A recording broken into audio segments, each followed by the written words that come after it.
Break के बाद एक बार फिर से आपको खुशामदीद कहते हैं। नाज़रीन, इंतहाई दुखी दिल के साथ कल हम बात कर रहे थे सरगोदा की मंतहा की, और आज हम बात कर रहे हैं मलीर कायदाबाद कराची की 3 साला बच्ची जिसे मुबैना तौर पर ज़्यादती के बाद कत्ल कर दिया गया। कल एक वाक़या होता है, आज एक वाक़या होता है। कोयटा में डॉक्टर महानूर महफूज नहीं है, सरगोदा में मुंतहा महफूज नहीं है, मलीर कायदाबाद में 3 साला बच्ची कुलसूम महफूज नहीं है। मरी में एक बच्ची जो है वो ब्लैकमेलिंग से तंग आकर ख़ुदसोज़ी कर लेती है, ख़ुद को जला लेती है, वो महफूज नहीं है। डीजी खान का एक टीचर बच्चियों को मुबैना तौर पर ना सिर्फ उनके साथ दरिंदगी करता था बल्कि उनकी वीडियोस बनाता था, और उसके साथी भी थे।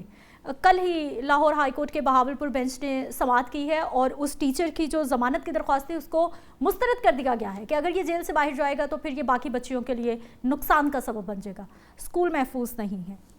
फैसलाबाद का 8 साल का बच्चा घर से निकलता है बोतल लेने के लिए, ये भी आज सुबह की स्टोरी है, और उसके बाद जो है वो उसकी भी बुरी हालत में जो है वो तशद्दुद ज़दा मुबैना तौर पर उसके साथ भी दरिंदगी हुई है। ये सारे वाक़यात हमारे माशरे के कौन से तबके को रिप्रेजेंट कर रहे हैं? क्या हम जानवर बन चुके हैं, हम दरिंदा बन चुके हैं? और इस सारी सिचुएशन में मुसलसल मैं एक बात करती हूँ कि ये वो तमाम लोग हैं जिनके अपने घरों में माएँ, बहनें, बेटियाँ, ख़वातीन मौजूद हैं, लेकिन उसके बावजूद कहाँ पर कमी है? क्या तरबियत में कमी रह गई है? क्या हमने इज्जत करना छोड़ दिया है? क्या हम सिर्फ अपने घर को घर समझते हैं, हम खुद गर्ज हो गए? या फिर ये कौन सा एलिमेंट है कि हमारे अंदर का इंसान मर गया है और जानवर जिंदा हो गया? इसी पे बात करेंगे जी। आयशा नुमान सीनियर सहाफ़ी हैं, कराची से हमें ज्वाइन करेंगी। आपसे बात करेंगे। डॉक्टर एजाज साहब हमारे साथ मौजूद हैं, आप माहिर नफ्सियात हैं, आपको खुश आमदीद कहते हैं दोनों मेहमानों को। आयशा नुमान, पूरा पाकिस्तान महफूज नहीं है, किसी एक इलाके की बात नहीं। डीजी खान से केस हो रहे हैं, सरगोदा से, फैसलाबाद से, कराची से, कसूर से, यानी कोयटा से केसेस रिपोर्ट हो रहे हैं। ये कराची में क्या हुआ है अब? देखिए, ये हर रोज का एक नया अलमिया है, हर रोज एक नया, हर रोज एक ऐसा वाकया है जिसके ऊपर आप पिछले वाकये से ज्यादा आंसू बहा रहे हो। ये हमारे मुआशरे में एक नासूर है। देखिए, मुझे तो मेरे जहन में आज ये बच्ची जो है 3 साला बच्ची जो मीर से कायदाबाद से जिसकी आज लाश मिली है, उसके घर वालों पे न जाने क्या गुजर रही होगी। लेकिन मैं सोचकर बहुत ज्यादा परेशान हूँ कि आखिर इस 3 साला बच्ची से मिला क्या होगा। ऐसा करते हुए क्या उन दरिंदों पर, उन लोगों को क्या शर्म नहीं आई? क्या उनका ज़मीर नहीं कांपा? के हाथ नहीं कपकपाए? उनको खुदा याद नहीं आया? या उनको अपने घर की माएं बहनें याद नहीं है? ये हर रोज एक नई दास्तान। कल मुंतहा के केस को हम रो रहे थे, उसका मुलजिम जो है अरसलान, आप उसकी शक्ल देखिए, आप उसकी उम्र देखिए, आपको बहुत अच्छे से अंदाजा हो रहा होगा कि वो किस तबके से ताल्लुक रखता है। दूसरा, आपको ये अंदाजा हो रहा होगा कि उसकी उम्र क्या है। मतलब आपको एक, अगर देखा जाए एवरेज केसेस अगर देखे जाए तो उनमें आप देखेंगे किस उम्र के बच्चे जो हैं उनमें ये एक टेंडेंसी है वो ज्यादा नजर आ रही है। और इसका सबसे अहम एक आंसर है, जो एक इसकी वजह है, वो मैं समझती हूँ आपके दीन से दूरी है, जिसको हम शायद डिस्कस नहीं कर पाते। आयशा नुमान, आयशा, मेरे जैसे लोग जब बात करते हैं ना कि देखें हर केस में कहीं ना कहीं मर्द इन्वॉल्व है, तो हम जैसों को फिर गालियां खानी पड़ती हैं। वो पॉइंट ऑफ व्यू को नहीं समझते, वो समझते हैं कि पता नहीं हम लोग किस बारे में बात कर रहे हैं। और हर केस में देखें वो किसी ना किसी उम्र का, मदरसे में बच्चे महफूज नहीं है जहाँ पर दीन की तालीम दी जाती है। कल परसों का वाक़या है, मुसलसल इस तरह के वाक़े आते हैं। और दूसरी मोस्ट इम्पॉर्टेंट चीज़ कि एक तो गालियाँ पड़ती हैं, फिर दूसरा जो है वो इन बच्चों ने तो कोई नाजेबा कपड़े नहीं पहने थे, ये तो गलों में दुपट्टे, बिना दुपट्टों के ये तो बच्चे बाहर नहीं फिर रहे थे, ये तो टिकटॉक पे वीडियोस नहीं बना रहे थे कि किसी के जज्बात उभारे गए हैं। ये भी इल्ज़ाम लगता है ना। इधर आपको याद होगा कि जब एक कसूर का स्कैंडल आया था सामने, ज़ैनब, बहुत बड़ा स्कैंडल, पाकिस्तान में इससे बड़ा जो है वो जिनसी स्कैंडल सामने नहीं आया। यहाँ पर जो कानों की नाक के नीचे और जनाब कानून नाफिज करने वाले इदारों की नाक के नीचे सब कुछ किया जा रहा होता है, सबको खबर होती है। इतना बड़ा नेटवर्क बनता है ना, तो उसमें हर एक की हिस्सेदारी होती है, लेकिन उसमें जनाब कोई बात नहीं की जाती। ना तो उनके मुल्जिमों को सजा दी जाती है, ना ही उनके साथ आनी हाथों से निपटा जाता है, ना ही उनके किरदारों को सामने लाया जाता है। ऐसा मुआशरों में इतना ये रोजाना की बेसिस पे आप देखिए जितने एवरेज केसेस सामने आ रहे हैं, ये क्या बताता है? ये यहाँ पर जो है इंसाफ के कत्ल की आवाज दे रहा है कि यहाँ पर जो इंसाफ नापैद हो चुका है। अगर आप किसी मुआशरे में सजा देना छोड़ देंगे तो फिर वहां पर इसी तरह के केसेस जो है वो रोनुमा होंगे, वहां पर इसी तरह के आयशा, आपकी जानिब में वापस आती हूँ। आपने सज़ा और जज़ा की बात की है कि सज़ा, पंजाब की अगर मैं बात करती हूँ तो सीसीडी बहुत ज़्यादा मुतहरिक है। इतने इनकाउंटर्स हो रहे हैं कि शायद माजी में कभी नहीं हुए होंगे। हमने उन पे कुछ चकवाल वाले वाक़े के बाद बड़ा क्वेश्चन मार्क भी लगा, लेकिन लोगों ने पहले उनको सराहा भी कि भाई ये बहुत अच्छा कर रहे हैं। लेकिन अगर सीसीडी भी इस तरह की कार्रवाइयाँ कर रही है मुबैना तौर पर, तो क्या सिस्टम फेल हो गया है? क्या अदालती निज़ाम फेल हो गया है? क्या पुलिस फेल हो गई है? क्या हमारे इदारे फेल हो गए हैं कि हमें इस तरह की चीज़ों का सहारा लेना पड़ रहा है? वापस आती हूँ मैं आप पे। डॉक्टर एजाज साहब, माहिर नफ्सियात है। सर ये कौन सा माइंडसेट है? आप खुद भी एक मेल हैं और यकीनी तौर पर जब भी ये दरिंदों की बात की जाती है तो ये सिर्फ उन दरिंदा सिफ्त मर्दों की बात की जा रही होती है जो इन घटिया कामों में मुलविस हैं। सर ये कौन सा माइंडसेट है कि हमारे बच्चे महफूज नहीं हैं? जो रूहानी बाप होता है, टीचर से बच्चियां महफूज नहीं हैं, टीचर से टीचर्स महफूज नहीं हैं, कब्र में खवातीन महफूज नहीं हैं। अभी एक सेंटेंस मुझे सुनने को पिछले तो मैंने कहीं से पढ़ा था, कहते हैं ना कि not every man but why always man. ठीक है, अब इसमें अगर सीधा बात करते हैं तो मैं कोशिश करूंगा कम वक्त में चीजों को समराइज करने की। एक फैक्टर नहीं है, मल्टीपल फैक्टर्स जो है ना काम कर रहे होते हैं। अब मैं उस दिन यही किसी को बता रहा था, मैंने कहा कि एक 3 साल बच्ची के साथ ऐसा करना, या बेशक एक एडोलेसेंट पिछले दिनों हुआ था, ठीक है, ईशान वाला वाकया हुआ था, ठीक है, उसके साथ ये सब करना, ठीक है, ये एक दिन की पर्सनैलिटी में चेंज नहीं आता। इसके पीछे बहुत सारी चीजें चल रही होती हैं। सिंस चाइल्डहुड जो है फैक्टर्स काम कर रहे होते हैं, पर्सनैलिटी बन रही होती है। ठीक है, इसमें अगर हम टॉप पे अगर देखें, एक तो हमारे पास आता है पोर्नोग्राफी। ठीक है, पोर्नोग्राफी से ये होता है कि आपका माइंड बंदे का पॉल्यूट हो जाता है, उसको लगता है कि दिस इज द नॉर्मल। उनका जो है नॉर्मल चेंज हो जाता है। ठीक है, वो जब देखता है बार बार जो है जिस तरीके से पिछली दफा भी प्रोग्राम हुआ था तो हमने ये बात की थी कि पोर्नोग्राफी पाकिस्तान में ऐसी वेबसाइट्स तो पाकिस्तान में बैन है। इदारे कह रहे हैं हम बड़े मुतहरिक हैं, हम बहुत काम कर रहे हैं, हमने कमाल कर दिया है। सिद्रा एक तो उनकी ज़बानी है ना, लेकिन जिन्होंने देखना होता है देयर इज अदर वेज। ठीक है, लेकिन फुल अगर ऐसा होता, अगर काम कर रहे हैं तो पोर्नोग्राफी में पाकिस्तान क्यों टॉप पे आ रहा है? ठीक है, लेकिन this is a one factor, ये वजह नहीं है, ये एक फैक्टर है। दूसरा फैक्टर आता है सब्सटेंस अब्यूज बहुत ज्यादा है। ठीक है, अल्कोहल और ड्रग्स जो है ये भी एक फैक्टर प्ले करता है, जिसकी वजह से माइंड ब्लूट हो जाता है, जिसकी वजह से बंदे को पता नहीं चलता कि क्या सही है क्या गलत है। अब जैसे कि आयशा ने भी बात की कि हाउ इवन कोई सोच सकता है बच्ची के साथ भी ऐसा करना। ठीक है ना, उसका माइंड एक लेवल ऑफ पोल्यूशन बहुत ज्यादा होना चाहिए, इफेक्ट होना चाहिए। और तीसरी चीज हमारे पास आती है एंटी सोशल ट्रेट्स। सही, एंटी सोशल ट्रेट्स वो होते हैं पर्सनैलिटी के जिसमें बंदे में एम्पैथी खत्म हो जाती है। वो जो है ना दूसरे के लिए फील नहीं कर सकता how other person is feeling. ठीक है, ये वो फैक्टर्स है, जब वो एक इंसान में आ जाती है तो वो अपनी एक नॉर्मल सोशल नॉर्म्स है ना उससे हट जाता है।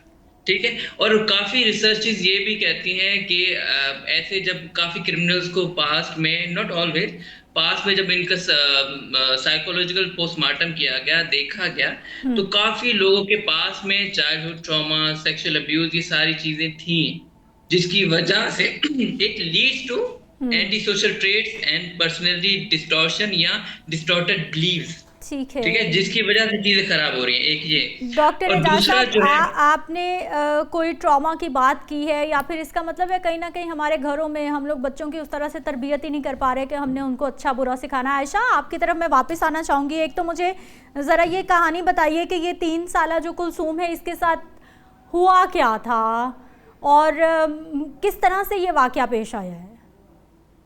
देखिए, ये इस इलाके में पहला वाकया नहीं है। पिछले साल भी जो है एक बच्ची की, इसी उम्र की बच्ची थी जिसकी बोरीबंद लाश मिली थी और उसके साथ भी यही वाकया था। तो ऐसा लगता है कि यहाँ पे शायद एक मुनज़्ज़िम जो है वो माइंडसेट काम कर रहा है और जैसे ही कोई मौका लगता है तो फिर वो अपना काम कर दिखाता है। तो ये बच्ची भी जो गायब हुई है घर से, और फिर जनाब कल रात में जो है इसकी तशद्दुद ज़दा लाश मिली है और घर के बाहर पड़ी हुई ही मिली है। लोग कौन है? क्या कोई मोहल्लेदार हैं? लोग कौन हैं जिन्होंने ये दरिंदगी की है? कौन लोग हैं वो? उसी मोहल्ले के रहने वाले हैं, वहीं के रिहायशी हैं? कौन है वो? मेरी अभी मुख्तलिफ लोगों से बात हुई है तो उनके मुताबिक जो है कुछ लोगों के करीबी रिश्तेदारों के और मोहल्लेदारों के जो है वो डीएनए टेस्ट ले लिए गए हैं और उनके सैंपल ले लिए गए हैं और बच्ची का भी जो है डीएनए के लिए जो सैंपल भिजवा दिया गया है। अभी जब तक डीएनए की रिपोर्ट आती है उस वक्त तक तो कुछ हतमी तौर पे नहीं कहा जा सकता, लेकिन मुझे इतना यकीन है अगर ये केस मजीद तातुल का शिकार रहा या इसमें कहीं ना कहीं कोई जो है वो ताखीर की गई तो जो असल कल्प्रिट है कहीं वो मौके से आगे पीछे ना हो जाए, क्योंकि पाकिस्तान की तारीख में हमेशा ऐसा होता ही आया है कि शुबे की बुनियाद आपको तफ्तीश के लिए जो है कुछ लोगों को नामजद जरूर करना चाहिए था, चाहे वो करीबी रिश्तेदार होते या मोहल्लेदार होते, और अपनी तफ्तीश के दरमियान को जरूर बढ़ाना चाहिए था। लेकिन यहाँ पर जवेद आलम साहब उन्होंने जो है जो आईजी सिंध है उन्होंने यहाँ पर एक तहकीकाती कमेटी बना दी है और अब कमेटी ये कब अपना अमली तौर पे काम शुरू करती है देखना ये है। लेकिन सिद्रा बात ये है कि देखिए कमेटी अपना काम भी शुरू कर देगी, कुछ इब्तदाई तफ्तीश भी सामने आ जाएगी, लेकिन इसका हल क्या है इसकी तरफ कोई बढ़ नहीं रहा। यहाँ पे की जो हुकूमत है उसको जो है कुछ ऐसे अमली इकदाम जरूर करने होंगे, कुछ सजाएं जरूर तजवीज करनी होंगी। आपने अभी अपने कुछ देर कबल जो है सीसीडी का जो है आपने तस्करा किया। आयशा नुमान, मैं आपसे बिल्कुल अगला सवाल यही करने वाली थी कि पंजाब में तो आजकल जो है वो सीसीडी हर तरफ बात हो रही है, चाहे अच्छे अल्फाज में या बुरे अल्फाज में सीसीडी को याद बहुत किया जा रहा है। आपकी जानिब कराची में क्या है, सिंध में क्या मामला है? इनकाउंटर्स होते हैं इस तरह के जो मुल्जिमान हैं, ख़ास तौर पर जो बच्चों के साथ दरिंदगी करते हैं उनके साथ क्या होता है? सुलह सफाई क्योंकि माशरती बहुत बड़ा प्रेशर है, तफ्तीश में एरर आ जाते हैं, प्रॉपर जो है गवाहान मौजूद नहीं होते, कहीं ना कहीं अदालतों में पहुँचते हैं तो उनको रिलीफ मिल जाता है, वो पहले से ज़्यादा शेर होकर बाहर आ जाते हैं। आपकी तरफ क्या है? जो भी एक्टिविटी होती है मैं तो उसको किसी तौर पे भी जो है डिफेंड नहीं कर सकती। अब सीसीडी का ये इकदाम अच्छा है या बुरा ये एक अलग पहलू है, लेकिन यहाँ पर अगर साफ देखा जाए तो इससे ये जाहिर होता है कि आपका अदालती निजाम जो है वो मुकम्मल तौर पे फेल हो चुका है। या तो आप देख पाकिस्तान के आइन के मुताबिक इस तरह के जराइम जो है उनकी क्या सजा बनती है। आप यहाँ पर जब मुलजिम जो है वो नामजद होता है, आप नूर मुकद्दम केस में देख लीजिए, बिल्कुल हर चीज जो थे वो क्लियर एंड वो क्या कहते हैं क्रिस्टल क्लियर थी, लेकिन उसके बावजूद भी जो है वो जाफर सादिक साहब को जो है रिलीफ दे दिया गया। तो जब यहाँ पर को इस बात की जो है वो तसल्ली और तशफी होती है कि हमें जो है आयशा बल्दिया फैक्ट्री को ना भूलिए, पिछले हफ्ते का अभी केस सामने आया, बल्दिया फैक्ट्री को हम कैसे भूल सकते हैं? लेकिन आयशा आपने जुडिशरी कहा कि अदालती निज़ाम, मुझे लग रहा है अदालती निज़ाम से पहले जो पुलिस का सिस्टम है उस पर बहुत बड़ा क्वेश्चन मार्क लगता है। वो तफ्तीश मुकम्मल नहीं करते या गवाहान को प्रॉपर पेश नहीं करते, या फिर पुलिस इस तरह की चीज़ों में कई सबूत मौजूद हैं कि इन्वॉल्व होते हैं और मतलब कुछ ना कुछ ले दे के जो है वो सेटलमेंट करा रहे होते हैं, अपने हिस्से रखते हैं बीच में से। देखिए सिद्रा, मंशियात से लेकर जितने भी क्रिमिनल एक्टिविटीज हैं अगर आप उसमें देखें तो बाकायदा तौर पे जो है वो कानून नाफिज करने वाले इदारे और उनके बड़े बड़े ओहदेदारों को जो है बाकायदा तौर पे भत्ता दिया जाता है। अभी कुछ अर्सा पहले का केस आपके सामने आया, उनमें जो आपके सामने नाम आए वो बहुत ही एक होशरुबा इंकशाफ था। तो उससे आपको पता चलता दबा लिया गया, बहुत कुछ दबा लिया गया होता है। तो कहने का मकसद ये है कि देखिए इदारे अगर अपना बखूबी काम करें तो शायद बात इस नहज तक पहुंचे ही नहीं। लेकिन यहाँ पर हमारे पर भी एक बहुत बड़ी जिम्मेदारी आयद होती है। देखिए हमारी अदलिया का एक अहम इकदाम है सो मोटो एक्शन। सही, वो किस दिन के लिए रखा गया? पाबंदी लगा दी ना उस पे तो हमने। जी क्या कह रहे हैं? पाबंदी लगा दी ना उस पे तो हमने, इसलिए तो पाबंदी लगा दी क्योंकि इतने सो मोटो लिए गए कि आखिर पाबंदी लगानी पड़े। बिल्कुल ऐसे ही है। तो देखिए आप ये देखिए कि ये पाकिस्तान की तारीख में शायद ऐसा हुआ है कि पंजाब में जो है पंजाब पुलिस के हवाले से रिकॉर्ड शिकायत जो है वो दर्ज हुई है। तो आप ये देखें कि ये वही पुलिस है ना जिसको कहा गया था इनकी वर्दियां तब्दील करेंगे, इनको जनाब हम इंस्ट्रक्शंस देंगे। बिल्कुल आयशा नुमान, वर्दियां तब्दील नहीं करने से काम चलेगा बल्कि रवैये तब्दील होंगे, वर्दियां जो मर्जी रहें फिर काम होगा। डॉक्टर एजाज साहब, सर मुझे ये हल बताइए कि क्या करें, किस तरह से मुआशरे में जो है वो सुधार लाया जा सकता है? गवर्नमेंट क्या करे, हमें क्या करना है? हम बच्चों को स्कूल ना भेजें, बाहर ना भेजें, हम क्या करें? बच्चों को कहाँ छुपा लें हम? देखिए छुपाना तो मुश्किल है ना, छुपा तो सकते भी नहीं, ये सोल्यूशन भी नहीं है, लेकिन हमें डिफरेंट लेवल पे काम करना पड़ेगा। ठीक है, जैसे हम साइकेट्री में काम करते हैं, पर्सनल, सोशल एंड साइकोलॉजिकल। ठीक है, हमें जो है स्कूल्स में घरों में अवेयरनेस प्रोग्राम करने चाहिए, ठीक है, बच्चियों को अवेयरनेस देनी चाहिए, एक बात। और दूसरे हुकूमत को चाहिए कि इससे सख्त से सख्त जो है ना इनके कानून बनाया जाए, ना सिर्फ बनाया जाए, उन पे सख्ती से अमल किया जाए। अभी एक और चीज भी जो पिछले दिनों में देख रहा था, जो क्रिमिनल का बैकग्राउंड नहीं होता ना, जिनका पीछे बैक सपोर्ट नहीं होता, उनको तो फौरन कैफरे किरदार तक पहुंचा दिया जाता है। जिनके पीछे बैक सपोर्ट होता है वो क्यों बच जाते हैं?